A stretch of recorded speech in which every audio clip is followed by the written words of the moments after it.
మీ ఆత్మతో అభిషేకించండి ప్లీజ్ నాన్న. మీ వాక్కుల చేత నడవాలి, మీ వాక్కులలో తండ్రి ఎదగాలి, మీ ఆత్మలో వర్తిల్లాలి, బలంగా ఉండాలి. అటు భాగ్యం నీ సంఘానికి, ప్రభా సంఘంలో ప్రతి బిడ్డలకు, ప్రతి కుటుంబానికి, ప్రతి విశ్వాసం అనుగ్రహించు. థ్యాంక్ యూ మై కీర్తన భాగం నుంచి మాతో మాట్లాడండి. విశ్వాసం స్థిరపరిచి ఆత్మలో బలపరిచి నడిపించి మీ నామాన్ని తెచ్చు సహాయం చేయాలి. యేసునామములో ప్రార్థిస్తున్నాను పరలోక తండ్రి. Praise the Lord. హల్లెలూయా. నీతి 1వ కీర్తన ఉత్తర ప్రత్యుత్తరం చదువుదాం.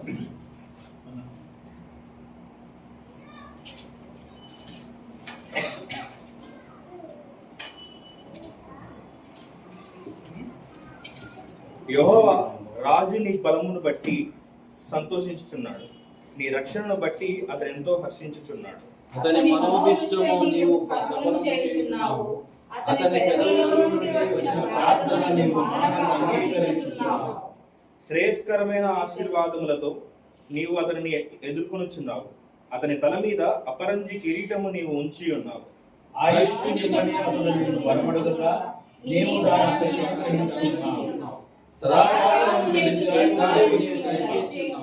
నీ రక్షణ వలన అతనికి గొప్ప మహిమ కలిగను, గౌరవ ప్రభావములను నీవు అతనికి ధరింపజేసి ఉన్నావు. నిత్యము ఆశీర్వాదముగా నీవు అతనిని నిలిచి ఉన్నావు. నీ సన్నిధి సంతోషముతో అతనిని ఉల్లసింపజేసి ఉన్నావు.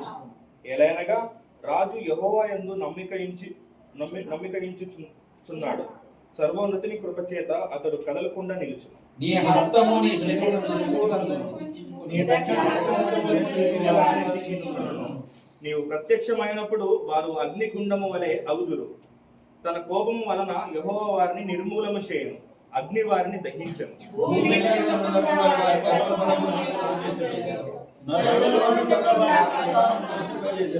వారు నీకు కీడు చేయవలనని ఉద్దేశించిరి, దురుపాయము పన్నిరి, కాని దానిని కొనసాగింపలేకపోయిరి.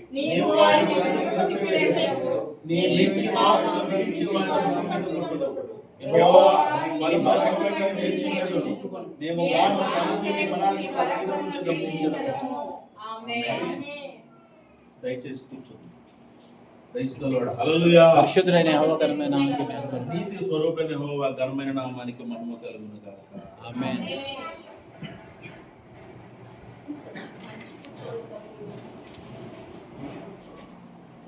ప్రధాన గాయకునికి దావీదు రచించినటువంటి కీర్తన ఇతర ప్రస్తుతులుగా చదువుకొని ఉన్నాం. ఇందులోని మాటల్ని మనము ఒకసారి ధ్యానం చేద్దాం.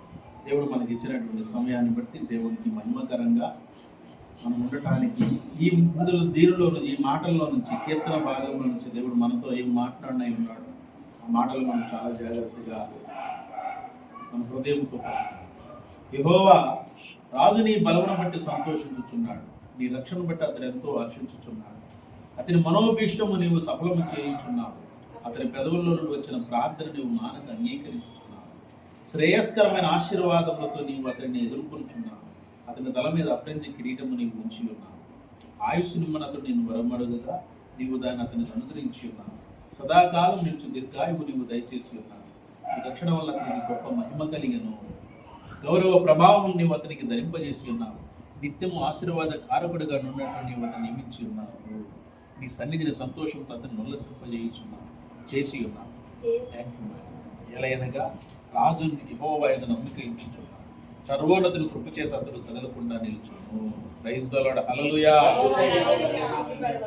ఇక్కడ రాజు అంటే ఎవరు? రాజు అంటే ఎవరు? రాజు అంటే ఎవరు? ఎవరి గురించి రాస్తున్నాడు ఈ కీర్తన? చెప్పండి. ఈ కీర్తన ఎవరి గురించి ఆయన రాస్తున్నాడు? దావీదు కాదు. రాజు ఎవరు? యేసు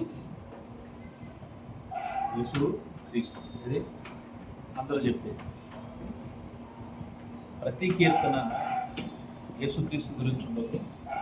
ప్రతి కీర్తన వచనం ఉంటుంది, జస్ట్ ఒక మాట రెండు మాటలు ఉంటాయి.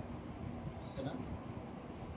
తీసుకోవచ్చు దీన్ని యేసుక్రీస్తుని, కానీ దావీదు తన గురించి దేవునికి చెప్పుకుంటున్నాడు. దావీదే అడిగింది. దావీదే అన్ని అడిగాడు. యేసుక్రీస్తు ప్రభువు అడిగారా ఇక్కడికి వచ్చి భూమి మీద నాకు ఆయుష్ కావాలని అడిగాడా? అడిగినట్టుందా? ఎందుకు? ఆయనే మనకు ఆయుష్ ఇచ్చినవాడు. కాబట్టి అవసరం ఎవరికి ఉంది? ఆయుష్ ఇమ్మని అడిగే అవసరం దావీదుకే ఉంది. ఎందుకంటే దావీదు దేవుని యొక్క హృదయానుసారుడు. దేవుని యొక్క హృదయం ఎలాంటిదో అలాగ ఆయనను జీవించాడు. కాకపోతే ఆయన చేసింది ఏంటి అంటే యుద్ధం చేశాడు. రాజు కాబట్టి రాజు యుద్ధం చేయాలి, రాజు యుద్ధం చేయాలి, జ్ఞానం ఉండాలి. ఇంకా చూడండి, అంటే దావీదు సాదృశ్యం ఒక విధంగా చెప్పాలంటే యేసుక్రీస్తుని తీసుకుంటే మరి కొన్ని సందర్భాల్లో యేసుక్రీస్తుని ఎలా తీసుకుంటాం? మనం తీసుకోలేముగా. దావీదు యొక్క వ్యక్తిగత జీవితంలో యేసుక్రీస్తుకి ఎలా మనం తీసుకోగలం? అంటే దావీదు ఒక మనిషికి సాదృశ్యంగా, అంటే ఒక నీతిమంతుడైన ఒక వ్యక్తికి సాదృశ్యంగా తీసుకో. ఒక మనిషికి, మారు మనసు పొందిన ఒక మనిషికి సాదృశ్యంగా. ఎందుకంటే దేవునితో ఉన్నవాడు తప్పిపోయి మరలా దేవుని వైపు చూస్తూ వెళ్ళినవాడు దావీదు. అది మనకు అన్వయించుకోవాలి. కానీ యేసుక్రీస్తు ఎక్కడ ఆయన భూమి మీద తప్పు చేశాడా? తప్పు చేశాడా? దావీదుతో ఎలా పోలుస్తాం? పోల్చొచ్చా? పోల్చుకోవచ్చు. ఇంకా పరిశుద్ధమైన భక్తులు ఉన్నారు, దావీదు కంటే పరిశుద్ధులు ఉన్నారు. భక్తులు, ప్రవక్తలు ఉన్నారు. కొంతమంది ప్రవక్తలు ఉన్నారు తప్పు చేయకుండా, శరీర రీతిగా ఏ తప్పు లేకుండా జీవించినటువంటి ప్రవక్తలు ఉన్నారు. వాళ్లతో సాదృశ్యంగా పోల్చుకోవచ్చు. కానీ దావీదుతో మనం కొన్ని పోల్చుకోవటానికి వద్దు, అవసరం లేదు. ఎవరితోనూ ప్రభువుని మనం పోల్చడానికి వీలు లేదు. అర్థమైందా? యేసుక్రీస్తు ప్రభువుని ఎవరితోనూ పోల్చకూడదు. అది మనం, ఎందుకంటే యేసుక్రీస్తు ప్రభు పరిశుద్ధుడు, నీతిమంతుడు, యథార్థపరుడు. అర్థమైందా? యథార్థపరుడు. సో కాబట్టి ఇక్కడ దావీదు తను దేవునికి ఎలాగున్నాడో తెలియజేసుకుంటాడు. యెహోవా రాజు నీ బలమును బట్టి సంతోషించుచున్నాడు. అంటే తన గురించి దావీదు తన గురించి తాను రాసుకుంటున్నాడు. తన గురించి తను దేవునికి చెప్పుకుంటున్నాడు. ఇంకా చెప్పుకుంటూ అది చూడండి, అంటే దేవుడు ఏ విధంగా దావీదుని హెచ్చించాడో ఈ మాటలు ఆయన చెప్తున్నాడు. నువ్వు ఇలాంటి పరిస్థితి నాకు ఇచ్చావు, అందుకనే సంతోషిస్తున్నా, నీ బలాన్ని బట్టి, నీ రక్షణ బట్టి నేను ఎంతో హర్షిస్తున్నా. ఆయనకి మరి ఎన్నో యుద్ధాల్లో కాపాడాడు. యుద్ధం అంటే మామూలు విషయం కాదు. 100 మంది సైన్యంలోనికి వెళ్ళి కత్తి చేత పట్టి యుద్ధం చేస్తూ ఉండాలి. చూడండి ఎలా, అంటే దానికి ఎలాంటి మైండ్ కావాలి.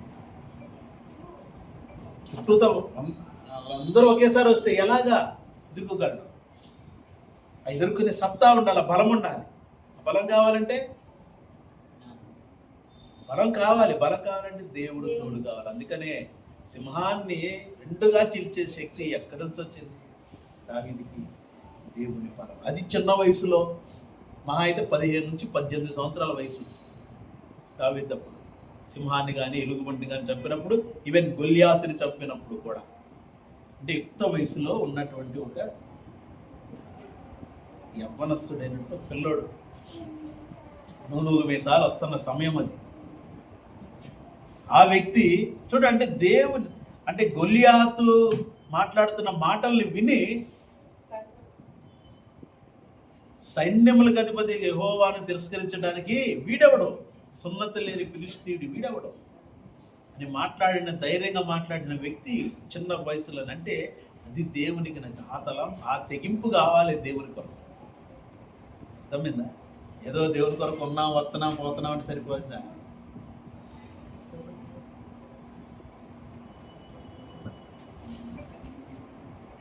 ఎదిరించలేని స్థితిలో ఎందుకుంటున్నారు? రాజ్యాది నేతల్ని, పరిపాలకుల్ని.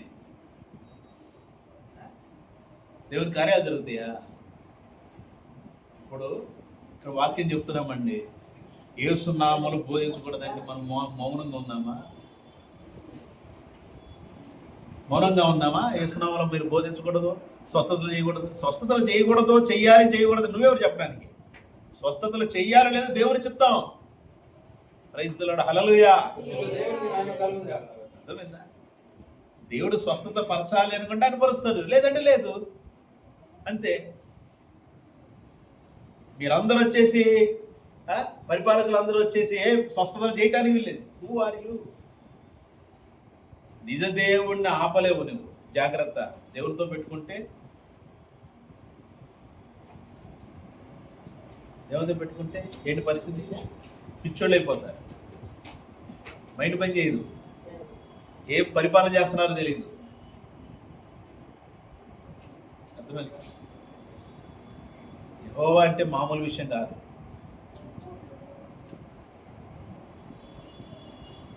గడగడగడలాడిపోతారు. పేరు చెప్తే అన్ని జనులు అందరూ గడగడలాడారు ఇజ్రాయేల్ ప్రజలకు ఆనాడు. ఈనాడు కూడా భయమే.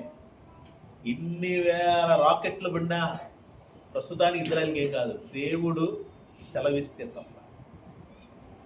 ఒక సమయం ఉంది, ఇజ్రాయేల్ ఒడిగిపోయే రోజులు రాబోతున్నాయి. ఓకే, అప్పటిదాకా ఎవరిది పై చెయ్యి? ఇజ్రాయేల్దే. ఒక సమయం ఉంది, ఆ సమయంలో దేవుడు ఏం చేస్తాడంటే ఇజ్రాయేల్ మీద ఉన్నటువంటి రక్షణ కవచాన్ని అలా తొలగిస్తాడు. అలా తొలగించినప్పుడు వారికి భయంకరమైన శ్రమ. అలాగే క్రైస్తవులకు శ్రమ. కోర్స్ క్రైస్తవులకు శ్రమలు ఎప్పుడు ఉంటాయి, ఇజ్రాయెల్ దేశంలో కూడా ఉంటాయి. ఎందుకంటే అక్కడ సువార్త చెబుతున్నా అక్కడ యూదులు పడుతున్నారు కూడా చాలా మంది. అలా చేసేస్తారు. క్రైస్తవులు యూదుల చేతుల్లోనైనా అన్యుల చేతుల్లోనైనా చంపబడాల్సిందే. ఆనాడు ఇజ్రాయేల్ యెరూషలేములో క్రైస్తవులను చంపింది ఎవరు? అన్యులు చంపారా? యూదులే కదా. మళ్ళీ పౌలు గారు కొరింథీకి వెళ్ళి సువార్త చెబుతుంటే అక్కడికి వెళ్ళారు. అక్కడ ఉన్నారు కదా యూదులు. అక్కడ ఉన్న వాళ్ళకి సమాచారం వచ్చింది, ఆహో వాళ్ళు అక్కడి నుంచి వచ్చారా అంటే అక్కడ అన్ని జనులు పోగు చేశారు. అన్ని జనులకి డబ్బు ఇచ్చి కొంచెం అదే ఆ రోజుల్లో ఉన్నటువంటి మందు దాపిచ్చి ప్రేరేపించేసరికి ఇంకా వాళ్ళు కొట్టడానికి వచ్చారు. కొట్టారు, ఎఫ్సీలు కొట్టారు, యూదులే. కాబట్టి చాలా జాగ్రత్తగా ఉండాలి. ఏదో మామూలు విషయం కాదు. దేవుడి యొక్క సన్నిధి, యెహోవాను నామం వహించిన దేవాది దేవుడు. ఓకే, శ్రమలు వస్తాయి, శ్రమల్లో ఆయన కాపాడు. ఆయన శ్రమలు పెట్టిందే ఆయన దగ్గరకు తీసుకోవడానికి, శ్రమల్లో కాపాడటానికి ఆయన మహిమను చూపిస్తాడు, ఆయన శక్తిని చూపిస్తాడు, కాపాడే సమయంలో కాపాడతాడు, శిక్షించే సమయంలో ఆయన శిక్షిస్తాడు. హృదయాన్ని దేవుని యొక్క హృదయాన్ని ఎరిగిన వాడు దావీదు. ఎందుకంటే దావీదు చూడండి, దేవునికి ఏ విధంగా నీ రక్షణ బట్టి ఎంతో రక్షించుతున్నాడు, అతని మనోభిష్టం సఫలం చేయుచున్నావు. దావీదు ఏం కోరుకుంటేది ఆ మనోభిష్టము నెరవేరుతుంది. చూడండి, తర్వాత శ్రేయస్కరమైన ఆశీర్వాదంతో నీవు అతన్ని ఎదుర్కొనుచున్నావు. శ్రేయస్కరమైన ఆశీర్వాదాలు వస్తున్నాయంట. ఏమొస్తుంది? శ్రేయస్కరమైన ఆశీర్వాదాలు. శ్రేయస్కరమైన, మామూలు కాదు. మరి ఎంతమంది శ్రేయస్కరమైన ఆశీర్వాదాలు పొందుకుంటున్నారు? ఈ లోకంలో కాదు శ్రేయస్కరమైన అంటే. మనం దేవుని ఆత్మలో బలంగా ఉండాలి, దేవుని యొక్క ఆత్మలో బలంగా ఉండాలి, దేవుని యొక్క సన్నిధిలో దేవుని యొక్క వాక్కుల చేత అభిషేకించబడాలి. దేవుణ్ణి ఘనమైన నామ మహిమార్థం మనం జీవించే ఆలోచన తలంపులు మనలో ఉండాలి. దేవుడే దేవుడే దేవుడే ప్రతి సమయం కూడా దేవుడు. అలాంటి స్థితిని మనం కలిగి ఉండాలి. నిజంగా సమయం అనక అసమయం అనక దేవుడిని స్తుతిస్తూ కీర్తిస్తూ ఉండాలి. దావీదు చేసిందే, ఖాళీ ఉంటే పాడేవాడు. సమయం దొరికిందంటే పాడటమే, పని చేస్తున్నా పాడటమే, ఏం చేస్తున్నా పాడటమే, అలా ఉండేవాడు. అతని తల మీద అపరింద కిరీటం నీవు ఇచ్చి ఉన్నావు, ఆయుష్ నిమ్మని అతను నేను వరమడుగుగా నీవు దాన్ని అతనికి అనుగ్రహించి ఉన్నావు, సదాకాలం నిలిచి దీర్ఘం నీవు దయచేసి ఉన్నావు, నీ రక్షణ అతనికి గొప్ప మహిమ కలిగాను, గౌరవ ప్రభావంలో నీవు అతనికి ధరింపజేసి ఉన్నావు. ప్రైజ్ ద లార్డ్, హల్లెలూయా. గౌరవ ప్రభావాలు ధరింపజేశాడు దావీదు. అంతే కదా. మరి ఈరోజు మరి క్రైస్తవులు ఎందుకు గౌరవ ప్రభావాలు ధరించుకోలేకపోతున్నారు? క్రైస్తవులు ఎందుకు గౌరవ ప్రభావాలతో జీవించలేకపోతున్నారు? ఎందుకు? కారణం ఏంటి? దేవునికి ఇవ్వాల్సిన సమయాన్ని ఇవ్వకపోవడం. దేవునికి ఇవ్వాల్సిన ఘనతను ఇవ్వకపోవడం, దేవునికి ఇవ్వాల్సిన మహిమను ఇవ్వకపోవడం. చూడండి, ఆలోచించండి. నీ సన్నిధిని సంతోషం అతను ఉల్లసింపజేసి ఉన్నావు. ఏలైనగా రాజు యెహోవా వైపు నమ్మికెచ్చుచున్నాడు. సర్వోన్నతుని కృపచేత అతడు కదలకుండా నిలుచును. నీ హస్తము శత్రువులందరినీ చిక్కించుకొను. నీ దక్షిణ హస్తం ద్వేషించు వారిని చిక్కించుకునే. దేవుణ్ణి ద్వేషించే వారిని ఆయన దక్షిణ హస్తం ఏం చేస్తుంది? ఇక్కడ మనల్ని మనం ఈ ప్రవచనాన్ని తీసుకోవచ్చు. దక్షిణ హస్తం అంటే కుడి చేతిని దక్షిణ హస్తం అంటారు. దక్షిణ హస్త బలం అంటే ఏంటి? ఆత్మీయంగా మనం చూస్తే ఎవరు దేవుని యొక్క దక్షిణ హస్తం ఎవరు? యేసుక్రీస్తు ప్రభువారే. దేవుని కుడిపార్శ్వమున ఆయన కూర్చున్నాడు. అర్థమైందా? కుడివైపున ఆయన యేసుక్రీస్తు ప్రభువారు కూర్చున్నాడు. అందుకనే ఆయన యేసుక్రీస్తు ప్రభువారి దేవునికి దక్షిణ హస్తం అంటే కుడి హస్తం.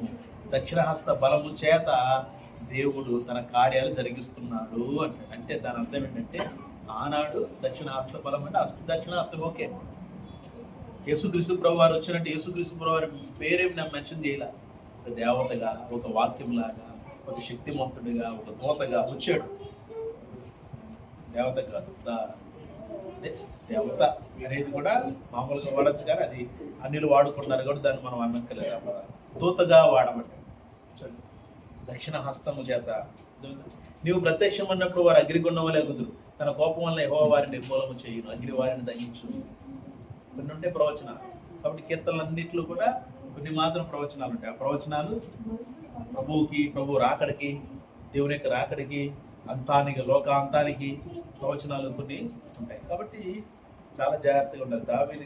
దావీదు రచించినటువంటి కీర్తన, దావీదు తన దేవుని హెచ్చించినటువంటి కీర్తన.